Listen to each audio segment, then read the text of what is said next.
Bien-aimés frères et sœurs, je vous salue cordialement dans le précieux et divin nom de notre Seigneur et Sauveur Jésus-Christ. Amen. Je suis très heureux de me trouver ici ce soir pour le service du Seigneur. Il se peut que quelques-uns ont eu une journée de travail chargée. Rentrer à la maison et ils éprouvent de la fatigue. Cependant, bien-aimés frères et sœurs, vous avez accepté de faire l'effort de venir et de prendre part à cette réunion d'édification. Parce que dans votre cœur, vous avez l'assurance, la certitude que Dieu vous bénira. Bien-aimés, je ne pense pas qu'il y a à cet endroit une personne qui soit simplement venue dans le seul désir de se retrouver dans ce bâtiment. Non, non. Bien-aimés, mais si chacun a fait l'effort de venir, c'est parce que dans son cœur, il a la certitude que Dieu le bénira. Notre Seigneur, voyez-vous, est fidèle. Et nous avons donc cette assurance qu'il nous bénira de la plénitude de sa grâce. Alléluia. Et ce soir, j'ai l'intention de parler d'un sujet. Mais avant, je voudrais vous inviter à chanter avec moi ce cantique. Alléluia. Je ne sais pas si le chanteur ici connaît ce cantique. Alléluia.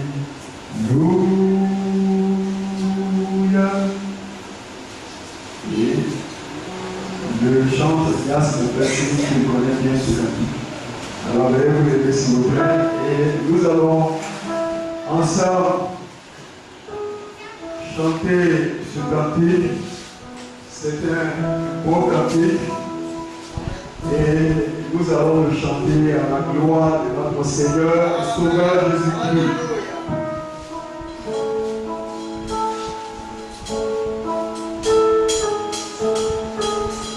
Alléluia.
Le nom de notre Seigneur Jésus-Christ, le divin Rédempteur, le parfait Sauveur soit béni.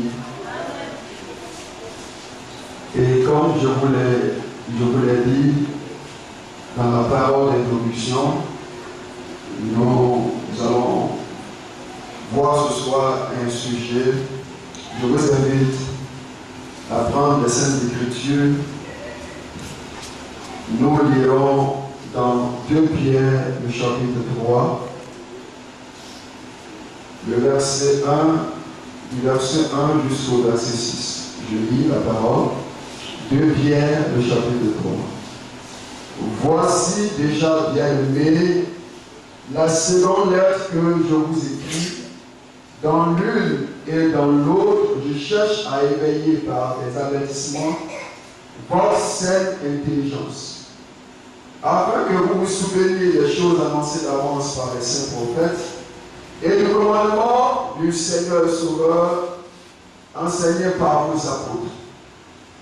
Sachez avant tout que dans les derniers jours, il viendra des moqueurs avec leur raillerie et marchant selon leur propre convoitise.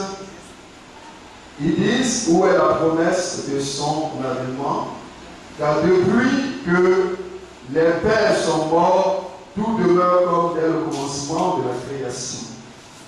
Ils veulent ignorer en effet que des cieux existaient autrefois par la parole de Dieu, ainsi qu'une terre tirée de l'eau et formée au moyen de l'eau, et que par ces choses le monde alors périt, submergé par l'eau. Alors, comme sujet, nous verrons ce soir où est la promesse de son retour. Où est la promesse de son retour? Que Dieu nous soutienne et nous fortifie. Amen. Où est la promesse de son retour? L'évangile de Christ, valable durant toute la période de la grâce, nous a été enseigné par les apôtres. Notre Seigneur Jésus-Christ a choisi 12 apôtres à qui il a donné l'ordre d'enseigner à ses disciples tout ce qu'il leur a appris. Et l'Église Vous savez, l'église est la maison de Dieu. Et toute maison est bâtie sur un fondement.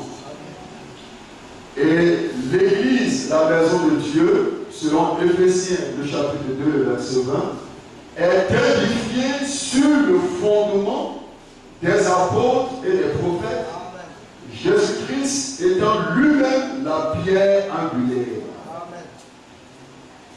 Tout le conseil de Dieu, et le conseil de Dieu contient les différents enseignements et les promesses que notre Seigneur a fait à son Église.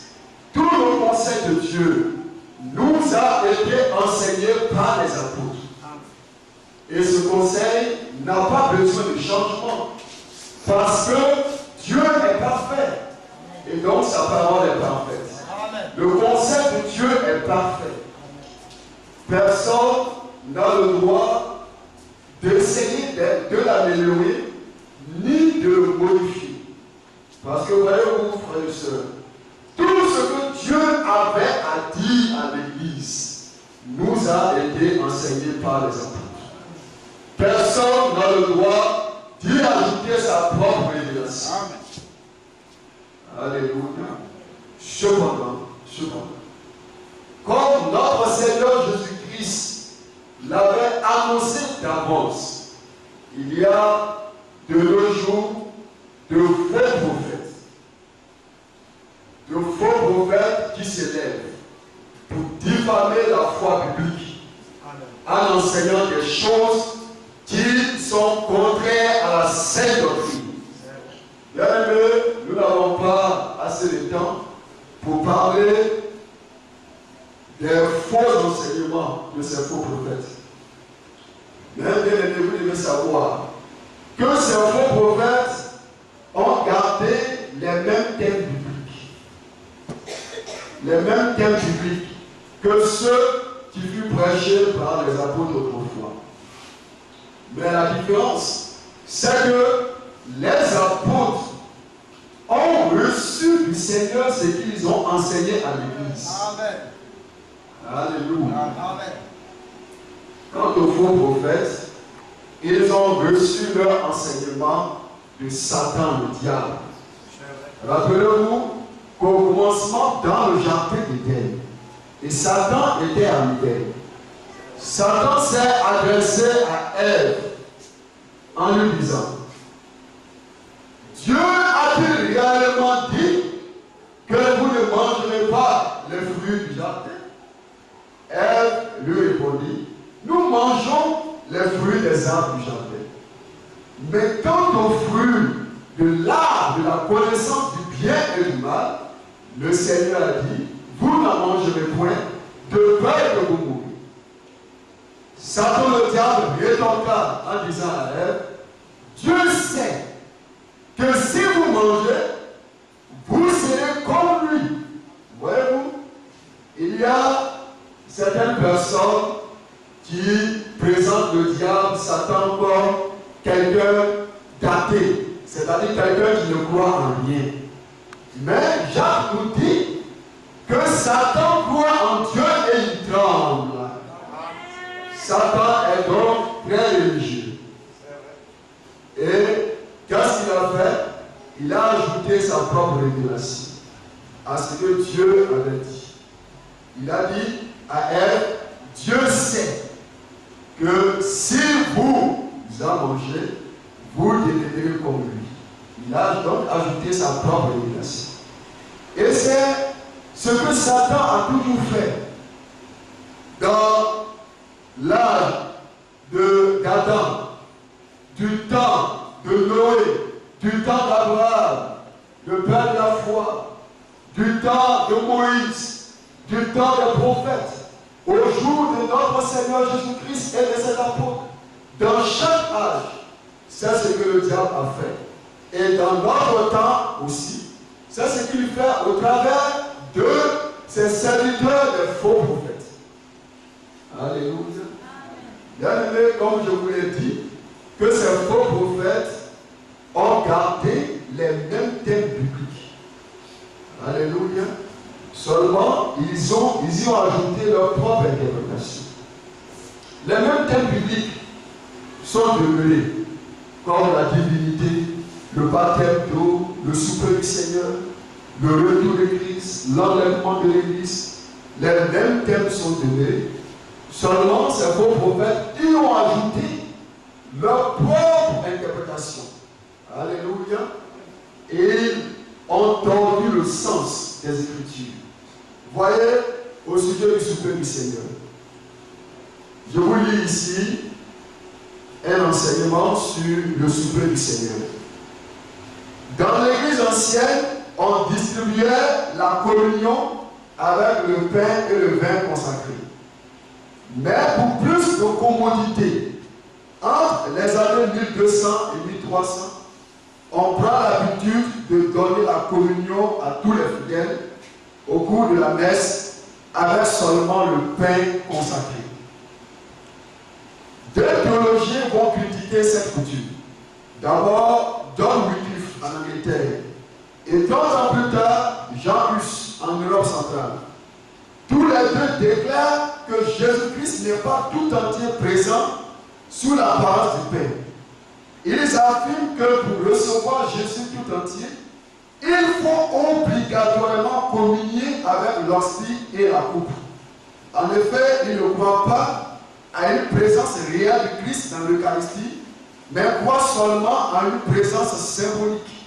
Bien-aimé, je suis d'avis avec John Wycliffe et Jean Hus. Ces deux hommes ont été, pour ceux qui connaissent l'histoire, les précurseurs de la réforme. Et ces deux hommes ont affirmé que Jésus-Christ n'est pas corporellement présent dans le pain et dans le vin. Je pense que c'est ce que nous croyons. Alléluia. Et ils ont dit aussi que Jésus n'était pas tout entier présent dans le pain seulement. Alors pour eux, il fallait aussi le pain. Alléluia. Pas seulement le pain consacré, mais aussi le pain. John Wycliffe sera condamné en 1377 et Jean Hus en 1412. Condamnation reprise au concile de Constance. Au cours des années 1562-1563, le concile de Trente renouvelle cette condamnation et déclare qu'il est tout à fait valide et légitime de distribuer la communion avec le seul pain consacré. Bien aimé, vous voyez, le thème est demeuré. Le thème de souper du Seigneur est demeuré. Mais ces hommes ont ajouté leur propre interprétation. Nous croyons, chers frères et sœurs, que l'apôtre Paul a reçu du Seigneur ce qu'il a enseigné à l'Église. Et dans Corinthiens, en rapport avec le repas du Seigneur, l'apôtre Paul a dit ceci: que le pain que nous bénissons n'est-il pas la communion au corps de Christ? Et le vin, sinon la coupe que nous bénissons, n'est-il pas, vous voyez, en communion avec le sang de Christ? Alors, bien aimés, nous croyons que pour le souper du Seigneur, que le seul pain consacré ne suffit pas. Il faut aussi boire la coupe. Alléluia. N'est-ce pas là ce que notre Seigneur Jésus a dit dans Jean chapitre 6? Il a dit à ses disciples: celui qui mange ma chair et qui boit mon sang a la vie éternelle. Il n'a pas seulement dit celui qui mange ma chair, mais celui qui mange ma chair et qui boit mon sang. Alors nous croyons que le souper du Seigneur, il faut manger sa chair, il faut manger le pain et il faut boire le vin. Alléluia. Mais ces hommes disent que non, qu'il est tout à fait valide et légitime de distribuer la communion avec le seul pain consacré.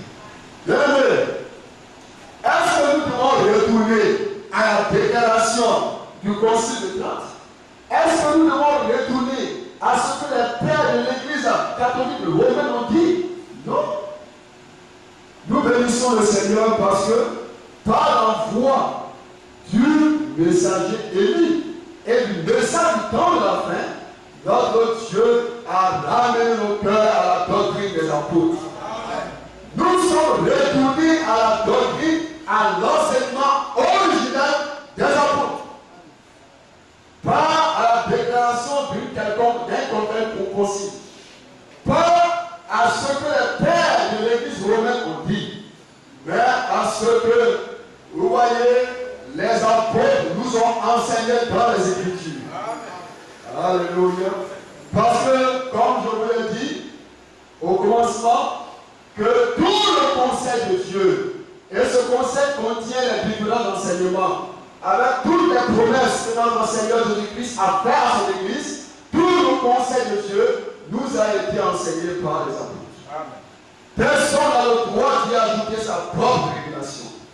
Parce que tout ce que le Seigneur avait à nous dire, à dire à son Église, nous a été enseigné par les apôtres. Alléluia. Est-ce que vous le croyez, frère? Amen. Bien-aimé, c'est ici. Alors, vous devez éprouver toutes choses par la parole. Amen. Vous connaissez certainement l'histoire de ce prophète de Bethel. Dieu envoya un prophète à Bethel prophétiser sur l'autel. Et le Seigneur dit à ce prophète, tu ne mangeras pas de pain et tu ne boiras pas de l'eau. Et à ton retour, tu ne prendras pas le chemin par lequel tu seras allé.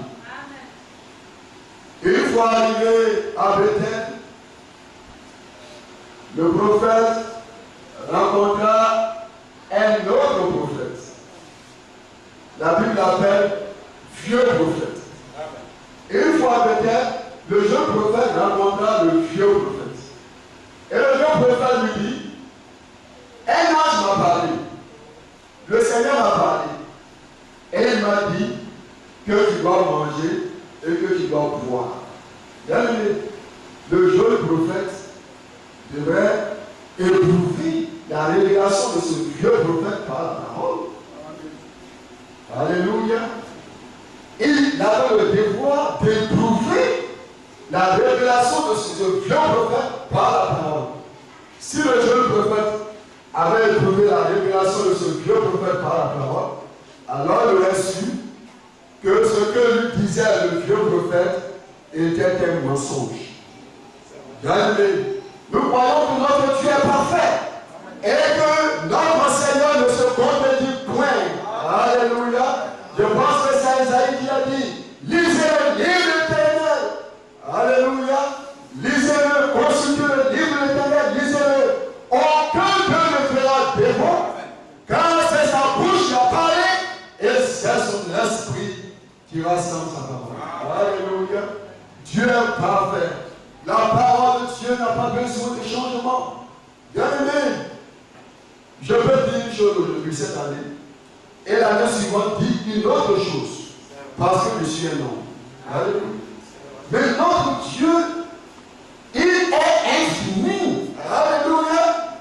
Et comme le messager avait l'habitude de le dire, si Dieu une fois a sauvé un pécheur sur la base de sa foi, il sauvera le pécheur suivant sur la base de sa foi. Amen. Parce que notre Dieu ne change pas. Amen. Ce qu'il a dit hier, il le dit aujourd'hui, et il le dira aussi demain. Il est parfait. Amen. Alléluia. Bien-aimés, c'est pourquoi vous avez le devoir d'éprouver toutes choses par la parole. Alléluia. Bien-aimés, c'est cela. Vous devez éprouver toutes choses par la parole de Dieu. Vous voyez? Cela parce que les faux prophètes s'élèvent pour diffamer la foi publique et enseigner des choses qui sont contraires à la parole de Dieu. Et nous voyons que dans notre temps, beaucoup de croyants se détournent de la foi originelle pour suivre les femmes. Ce que je dois vous dire, frère, la vérité en sort. La vérité en sort. Même le mensonge trouve les croyants et leur fait perdre leur équilibre dans la foi. Ouais. La vérité de Dieu en sort des hommes. Cependant, le mensonge trouve les croyants et leur fait perdre leur équilibre dans la foi. Bien-aimés, combien de croyants n'ont-ils pas Vous voyez, ne se sont-ils pas détournés de la foi originelle pour suivre les femmes? Néanmoins, frère, le message divin demeure toujours sur le chandelier et il éclaire tous les enfants de Dieu. Alléluia.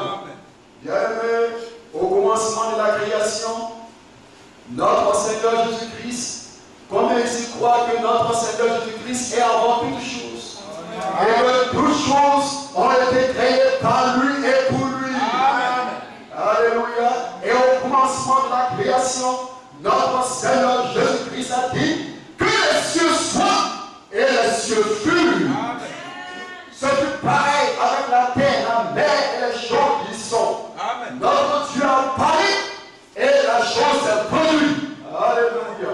Il a dit que les cieux soient et les cieux furent. Il a dit que la lumière soit et la lumière fut. La Bible nous dit au psaume 33, le verset 6, que les cieux ont été créés par la parole de l'Éternel. Toutes les armées par le souffle de sa bouche. Dieu a parlé et la chose s'est accomplie. Alléluia. Il y a une puissance dans la parole parlée de notre Dieu. Car ce qu'il dit, notre Dieu l'a compris. Alléluia. Bien-aimé, c'est vrai, ce que notre Dieu dit, il a compris. C'est pourquoi vous devez faire de la parole de Dieu votre absolu. Faites de la parole de Dieu votre absolu. Un absolu, cela veut dire quoi? Un absolu, c'est quelque chose qui est définitif. C'est, vous voyez, le fondement final. Et vous devez, en tant que croyant, faire de la parole de Dieu votre absolu. Amen. Alléluia. Ce que notre Dieu dit, il a compris. Il avait dit que les cieux soient et les cieux furent. Amen. Alléluia. Personne n'a eu besoin d'interpréter cela. Dieu avait seulement dit que les cieux furent, soit et les cieux furent. Que la terre soit et la terre fut. Que la lumière soit et la lumière fut. N'est-ce pas vrai? N'est-ce pas ce qui est écrit dans le livre de la Genèse? Alléluia. Et avant le déluge, notre Seigneur se révéla à son serviteur, prophète Noé, et l'enjoigna de construire une arche pour sauver sa famille. Les faux prophètes et les moqueurs qualifiaient la construction de l'arche d'antibiblique. Alléluia. Et ils qualifiaient la construction de l'arche d'œuvre insensée. Oh, ce vieux prédicateur Noé est complètement fou. Qui sont ceux qui écoutent? Ces fidèles sont ses propres enfants. Alléluia. Alléluia. Ces fidèles sont ses propres enfants. Ce vieux prophète, ce vieux prédicateur de Noé, il est complètement fou. Il condamne Noé parce qu'il avait construit une hache pour sauver sa famille. Cet homme, ce vieux prédicateur est complètement fou. Ses fidèles sont ses propres enfants. Mais nous sommes la grande église. Nos membres se comptent par centaines de milliers. Les personnalités du pays viennent de notre église. Ils viennent chez nous. Nous avons de nombreux sponsors. Ceux-ci nous soutiennent, ils soutiennent nos rencontres. Alors quand nous voulons organiser une campagne d'évangélisation, ils nous soutiennent. Nous avons les plus grandes chaînes de télévision et de radio. Ainsi nous sommes vus et écoutés dans le monde. Bien-aimés, frère, un vrai serviteur de Christ désire la faveur de Dieu. Amen. Et il cherche à lui plaire en s'accordant avec la parole. Un vrai serviteur de Christ ne regarde pas aux circonstances. Même si autour de lui les hommes l'abandonnent, si ses frères l'abandonnent, son épouse l'abandonne, ses enfants l'abandonnent, et il ne craint point les gens se plaignent. Parce qu'il a l'approbation de Dieu. Alléluia. Il a l'approbation du Seigneur. Frère, c'est vrai, un vrai serviteur de Christ, il ne chancelle pas. Même si autour de lui le monde est bouleversé. il ne chancelle pas. Parce qu'il sait qu'il a fait sa part et que Dieu le Seigneur fera la sienne. Alléluia. Noé avait fait sa part et il était absolument convaincu que le Seigneur Dieu fera la sienne. Alléluia. Les faux prophètes se moquaient de lui. Ils le condamnaient parce qu'il avait construit une hache. Cependant, lorsque vint le déluge, ces faux prophètes et ces moqueurs suppliaient Noé de leur ouvrir la porte. Ils réalisaient alors que la parole de Dieu qui leur avait dit était la vérité. Mais cela était trop tard. Bien aimé, pensez-y. Ceux-là même qui ont condamné Noé, ce fut la même qui l'ont supplié de leur ouvrir la porte de l'âge. Mais cela était trop tard. Bien aimé, c'est vrai. C'est pourquoi faire de la parole de Dieu votre absolu. Ceux qui vous condamnent devront pour vous supplier. C'est la vérité. Alléluia. Bien aimé, nous le voyons, des hommes qui s'élèvent qui disent, mais voyez cette église, ils ont combien de fidèles? Si seulement ils pouvaient venir s'asseoir pour écouter la parole de Dieu, alors il souhaite que le Seigneur qui a fait la promesse est présent parmi son peuple. Alléluia. Dieu est dans son église. Le Seigneur est dans son église. Alléluia. C'est vrai.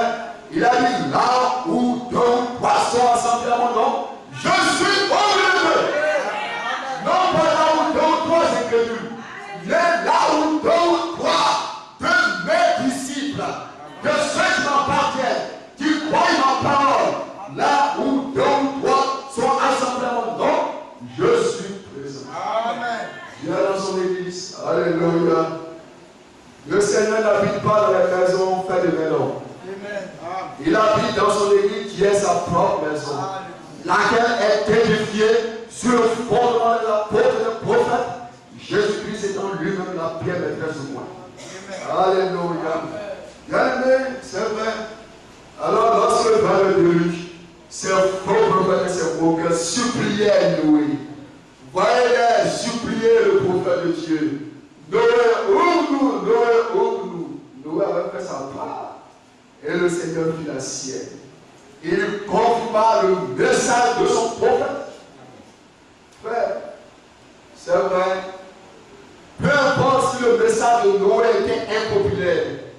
Et c'est la même chose avec l'évangile de Christ. L'évangile de Christ est un message impopulaire. Quand vous dites aux femmes qui ne doivent pas porter des pantalons, bien aimé, cela, vous voyez, sort de l'ordinaire.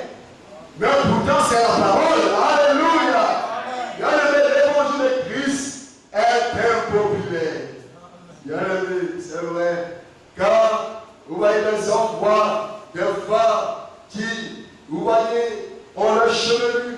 Elles se servent des longs cheveux que Dieu leur a donnés. Certaines prennent des voiles artificielles pour là. Est-ce de cela que l'apôtre Paul a parlé? Non.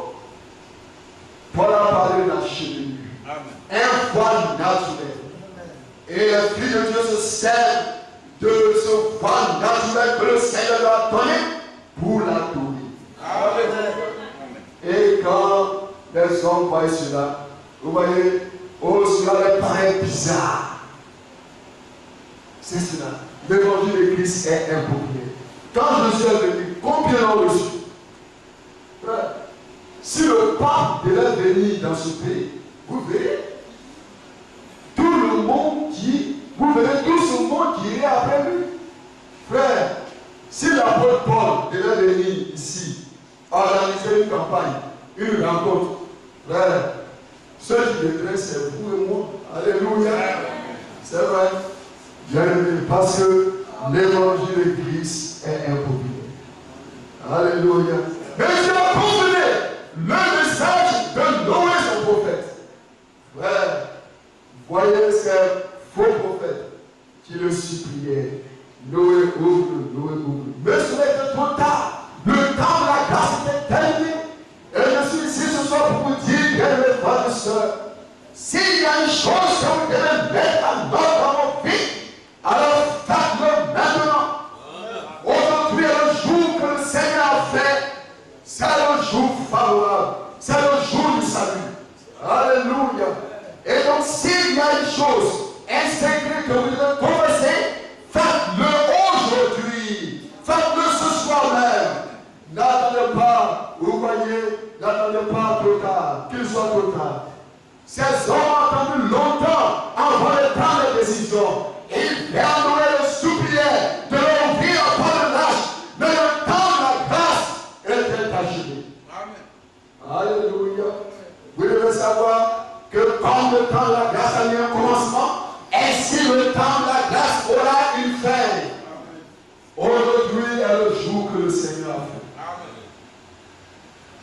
jour de votre décision.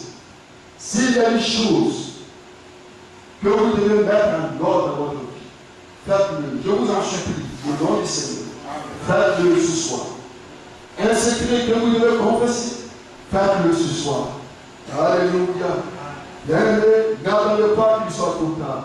Les hommes du temps de Noé ont entendu longtemps avant de prendre la décision. Cependant, il était trop tard. Alléluia.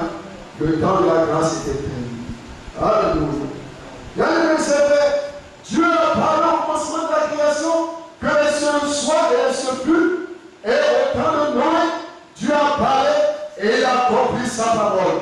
En rapport avec son retour et l'avènement de l'Église, notre Seigneur Jésus-Christ, dans Jean le chapitre 14, verset 1 à 2, a fait la promesse. Et au temps marqué, celle-ci s'accomplira. Parce que c'est notre Seigneur qui arrive et ce qu'il promet, il l'accomplit. Alléluia. Est-ce que vous le croyez, frère? Notre Seigneur Jean, le chapitre 14, a fait la promesse de son retour et de l'enlèvement de l'Église. Et au temps marqué, cette promesse s'accomplira. Je ne sais pas quand. Je ne sais ni l'heure, ni le jour. Il y en a qui disent qu'ils savent pas. Un certain Russell s'est bien en disant que Jésus-Christ devait venir en 1945. Alléluia. Après lui, d'autres sont levés et ils ont donné des dates. Mais selon Matthieu le chapitre 24, notre Seigneur nous a dit que personne ne connaît ni le jour ni l'heure, pas même le Fils, ni les anges qui sont dans les cieux. Alléluia. Il a fait la promesse et au temps marqué, celle-ci s'accomplira. Quand Noé s'est levé au nom du Seigneur pour dire aux hommes de son temps que le Seigneur enverrait un déluge, ils n'ont pas cru. Alléluia. Et c'est la même chose aujourd'hui. Le Seigneur a la promesse qu'il reviendra pour prendre son église et il y a des hommes qui ne croient pas en cela. Ils disent quoi la promesse de son retour? Ils ne croient pas en cela. Alléluia. Mais au temps marqué, le Seigneur accomplira sa promesse. Alléluia. Amen. Bien-aimés, dans Ésaïe, et nous avons terminé, Ésaïe, le chapitre 42, verset 6, alors le verset 8 à 9.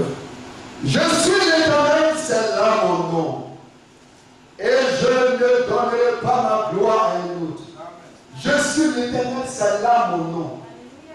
Ouais, le nom dans lequel notre Dieu s'est révélé à Israël est l'Éternel. Celui qui n'a ni commencement ni fin. Alléluia. Ça, c'est le nom de notre Dieu dans son alliance avec Israël. Et le nom dans lequel ce même Dieu s'est révélé à son Église, c'est le nom de Yahshua, Jésus-Christ. Il est le Dieu sauveur.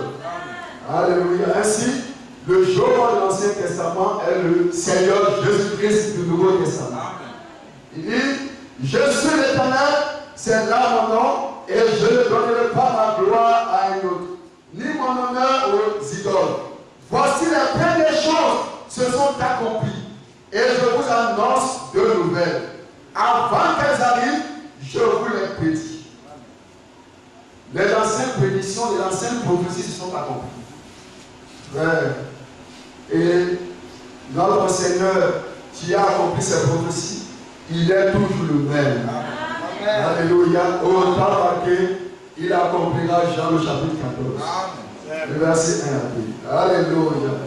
Bien-aimé, au temps marqué, Jean chapitre 14, verset 1 à 2, sera un fait historique. Parce que notre Seigneur veille sur sa parole pour l'accomplir. Alléluia. Oh, est-ce que vous le croyez, frère et sœurs? Les cieux et la terre passeront, mais la parole du Seigneur demeure éternellement. C'est ce que Pierre a dit. Il a dit, toucher est comme l'herbe. L'herbe fleurit plus se fane, mais la parole du Seigneur demeure éternellement. Alléluia. Oui, la parole du Seigneur demeure éternellement. et il l'accomplira. Notre Seigneur Jésus-Christ reviendra comme il nous l'a promis et l'Église sera enlevée à sa rencontre. Alléluia. Nous serons enlevés à sa rencontre. C'est écrit ainsi et c'est aussi ainsi que cela arrive. Amen. Notre Seigneur reviendra et l'Église, l'épouse qui a été élue avant la fondation du monde, sera enlevée à sa rencontre. Que le nom de notre Seigneur soit béni. Amen.